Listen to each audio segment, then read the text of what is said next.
আসসালামু আলাইকুম স্যার। হ্যাঁ, ওয়ালাইকুম সালাম। তামিম, নাও তোমার এই মাসের বেতনটা রাখো। স্যার, মাসের তো মাত্র 15 তারিখ, আর আপনি এত তাড়াতাড়ি আমাকে বেতনটা দিয়ে দিলেন। হ্যাঁ, খুশি হয়ে তোমার আগে ভাগে বেতনটা দিলাম। রেখে দাও তুমি, আসো। শুক্রিয়া স্যার, আল্লাহ হাফেজ।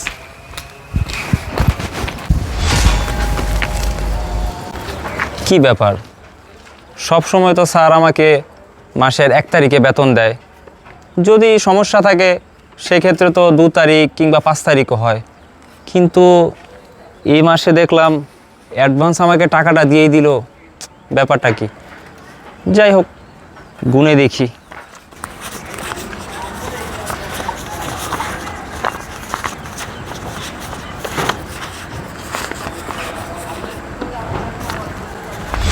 কি ব্যাপার, এখানে 30,000 টাকা কেন? আমার বেতন তো 20,000 টাকা। হয়তো আমার গোনার ভুল হয়েছে। দেখি তো, টাকাটা আমি আবার গুনি।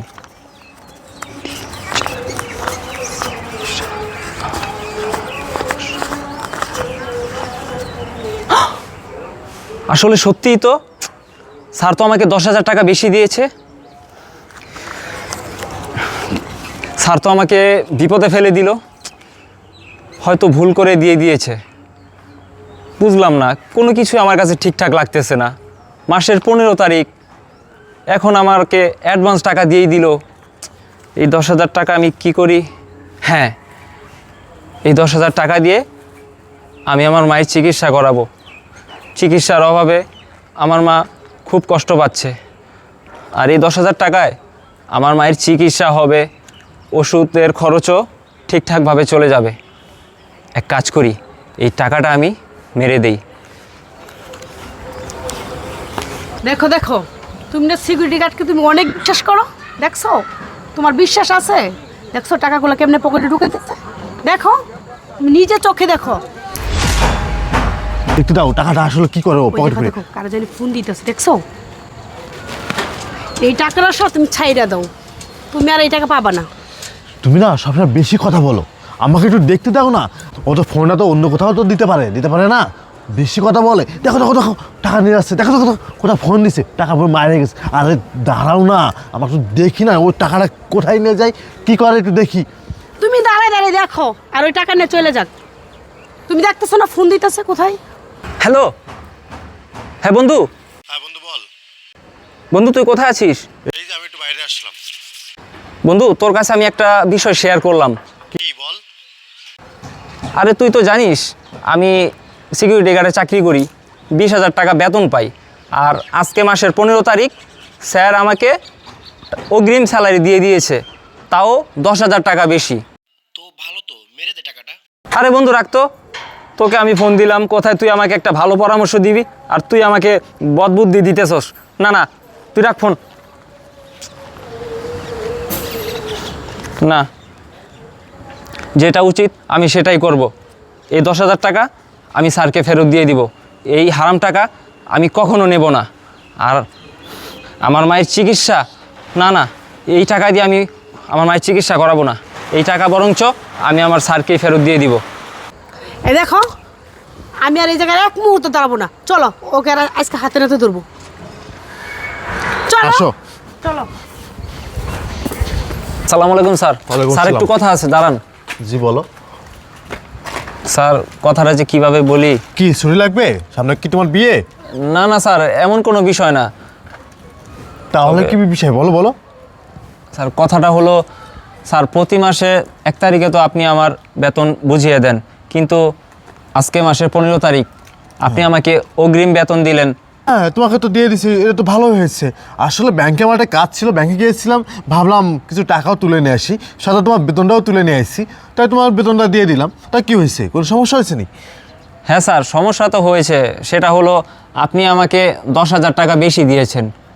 10,000 টাকা বেশি দিয়েছি মানে? না না না না, তোমার কোথাও ভুল হচ্ছে। তুমি টাকাটা ভালো করে গুনে দেখো, ওই ঠিকঠাক আছে। চলো। না না স্যার, দাঁড়ান, আমার ভুল হচ্ছে না। আমি 3 বার গুনেছি, আপনি আমাকে 10,000 টাকা বেশি দিয়েছেন। আমার বেতন 20,000 টাকা, কিন্তু আপনি আমাকে 30,000 টাকা দিয়েছেন। এই না যে না, আমি তোমাকে 30,000 টাকা কেন দিব? তোমাকে তো তোমার বেতনটাই আমি দিয়েছি 20,000 টাকা, তার বেশি তো আমি তোমাকে দিইনি। এই যে এখানে বেশি 10,000 টাকা, যেটা আপনি আমাকে দিয়েছেন, আর এটা আমার বেতন 20,000 টাকা। তাহলে 30,000 টাকা? জি স্যার। টাকাটা গুনে দেখো তো আরেকবার, তুমি মনে হয় ভুল করতেছো, তুমি ভালো করে গোনো টাকাটা। না স্যার, আমার ভুল হচ্ছে না, আমি এই নিয়ে 2বার গুনেছি। আচ্ছা ঠিক আছে, আমি আপনার সামনে আবারও গুনছি। হ্যাঁ গোনো। 4, 6, 7, 8, 9, 10। এই যে এখানে 10,000 টাকা।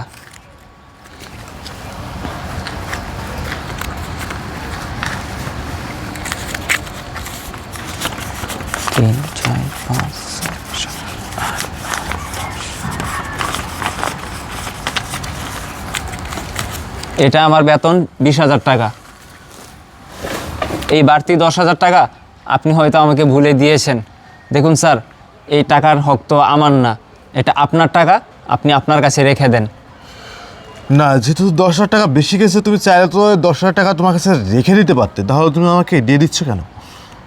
না স্যার, আমি কখনো এই হারাম টাকাটা নিজের পকেটে রাখতে পারবো না, কারণ আমার পরিবার থেকে আমাকে শিক্ষা দিয়েছে সব সময় সৎ পথে আয় করতে। এই হারাম টাকা আমি কখনো নিতে পারবো না, এটা আপনার হক, এটা আপনার টাকা, নিন স্যার। না, আমরা শুনেছি যে তোমার মা নাকি খুবই অসুস্থ, তুমি এই 10,000 টাকা দিয়ে তুমি তোমার মায়ের ট্রিটমেন্ট করাতে পারতে, মেডিসিন কিনে তোমার মাকে খাওয়াইতে পারতে, সেটা না করে তুমি টাকাটা আমাকে দিয়ে দিচ্ছ কেন? তো তোমার মার ট্রিটমেন্টের জন্য রাখতে পারতা। না স্যার, এটা হারাম টাকা, আর আমি কখনোই এই হারাম টাকা দিয়ে আমার মায়ের চিকিৎসা করাবো না। আমি যেই বেতন পেয়েছি 20,000 টাকা, আমি না হয় একটু কষ্ট করে এই মাসটা চালিয়ে যাব, কিন্তু আমার মায়ের চিকিৎসা আমি আস্তে আস্তে করাবো। এই টাকা আমার দরকার নেই স্যার, এটা আপনি রেখে দেন। দেখো তামিম, এই 10,000 টাকা আমি তোমাকে অতিরিক্ত দিয়েছি। আমি জানি এখানে 30,000 টাকা আছে, জেনে আমি তোমাকে 30,000 টাকা দিয়েছি। আর এটাও আমি জানতাম তোমার বেতন 20,000 টাকা। আসলে এই 30,000 টাকা তোমাকে অতিরিক্ত দেওয়ার পিছনে একটা কারণ আছে। কি আসলে- কারণ স্যার? আসলে এই 30,000 টাকার পিছনে কারণ হচ্ছে, তাহলে তুমি শুনতে চাও? তাহলে শোনো। তুমি কাজ করতেছো? হ্যাঁ বলো। হ্যাঁ, শোনো, ইমার্জেন্সি আমার দেশের বাড়িতে যাইতে হবে। কেন? আমার মা খুব অসুস্থ। তোমার মা অসুস্থ? হ্যাঁ, তাহলে যাইতে হবে। তো চলো। কবে যাবা তুমি? আজকেই তো যাইতে চাইতেছি। আজকে যাবা? আজকে আমার তো ইমার্জেন্সি একটা কাজ আছে, আমরা কাল সকালে যাই। কালকে সকালে যাবো? হ্যাঁ। আচ্ছা শোনো, আমার না টেনশন হচ্ছে। আবার টেনশন কিসের? আরে টেনশন হবে না, দেখো না আমার 2টা বাড়ি, 2টা গাড়ি, আবারও অনেক স্বর্ণ অলংকার, টাকা পয়সা, আবার ওদিকে একটা বাড়ি হচ্ছে, ওইদিকে আবার রড সিমেন্ট আছে। তুমি এগুলো কার কাছে দায়িত্ব দিয়ে যাবা? আরে তুমি এইটা নিয়ে কেন টেনশন করতেছো? কেন আমাদের সিকিউরিটি গার্ড তামিমের কাছে দিয়ে যাবো? Security guard? হ্যাঁ। তুমি তারই বিশ্বাস করে এত কিছু দায়িত্ব তুমি তার কাছে দিয়ে যাবা? হ্যাঁ, কেন সমস্যা কোথায়? তোমার সব কিছু বেইসা খাইয়া পরে বাইকে চলে যাবে। কেন, তোমার কি মাথা ঠিক আছে? সে তো আমাদের বাসায় বিগত 4 বছর যাবৎ কাজ করতেছে আমাদের এখানে, তাহলে কিভাবে ও সব কিছু বেঁচে কিনে চলে যাবে?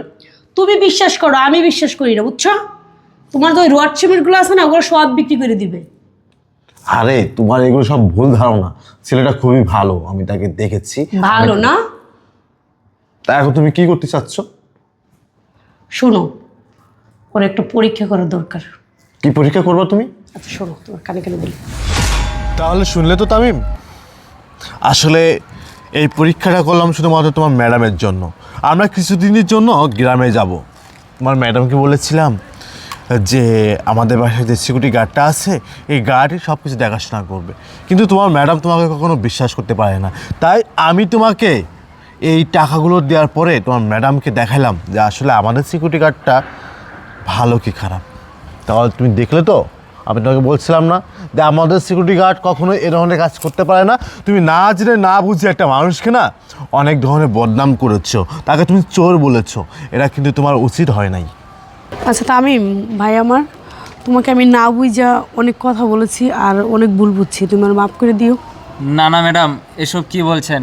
আমি একজন সাধারণ দারোয়ান, আপনি মেম সাহেব, আপনি আমার কাছে মাফ চেয়ে আমাকে ছোট করবেন না। ধন্যবাদ তামিম তোমাকে। আর হ্যাঁ, তোমাকে একটা কথা বলি, তুমি তো বলেছিলে যে আমাদের বাসার চাবিগুলো তার কাছে দেওয়া যাবে না। আমাদের অর্থ সম্পদ, টাকা পয়সা এবং 2টা গাড়ি এবং নতুন যে বিল্ডিংটা করতেছি এই বিল্ডিংয়ে অনেক জিনিসপত্র এখানে থাকবে। হয়তোবা নতুন বিল্ডিংয়ের রড, সিমেন্ট এগুলো সে বিক্রি করে খেয়ে ফেলবে, এটা তুমি বলেছিলে আমাকে। কিন্তু সেটা তুমি বাস্তব প্রমাণ তো দেখছো, সেটা তুমি দেখছো। কখনো আমাদের বাসার সিকিউরিটি গার্ড সে আমাদের এখানে বিগত 6 বছর এখানে কাজ করে বা এখানে চাকরি করে। তুমি হয়তো বা তাকে এখন চিনতে পারো নাই, সে কিন্তু ভদ্র একটা সন্তান, সে ভালো একটা ছেলে। তুমি না জেনে না বুঝে তাকে অনেক কথা বলেছো। আর কখনো কোনো দিন একটা মানুষকে দেখে খারাপ কোনো কিছু বিবেচনা করবা না, কতটা মাথায় রাখবে। আচ্ছা তামিম, আর যে টাকাটা তোমাকে দিয়েছি এই টাকাটা তুমি তোমার জন্য রাখো। এই টাকাটা দিয়ে তুমি তোমার মায়ের ট্রিটমেন্ট করাবে, তোমার মায়ের জন্য মেডিসিন কিনে দিবে, ঠিক আছে তামিম? আর হ্যাঁ, আমরা কিছুদিনের জন্য গ্রামে যাচ্ছি।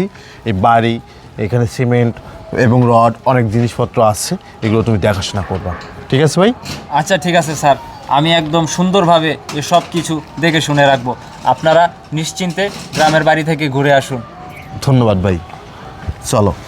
আসসালামু আলাইকুম স্যার।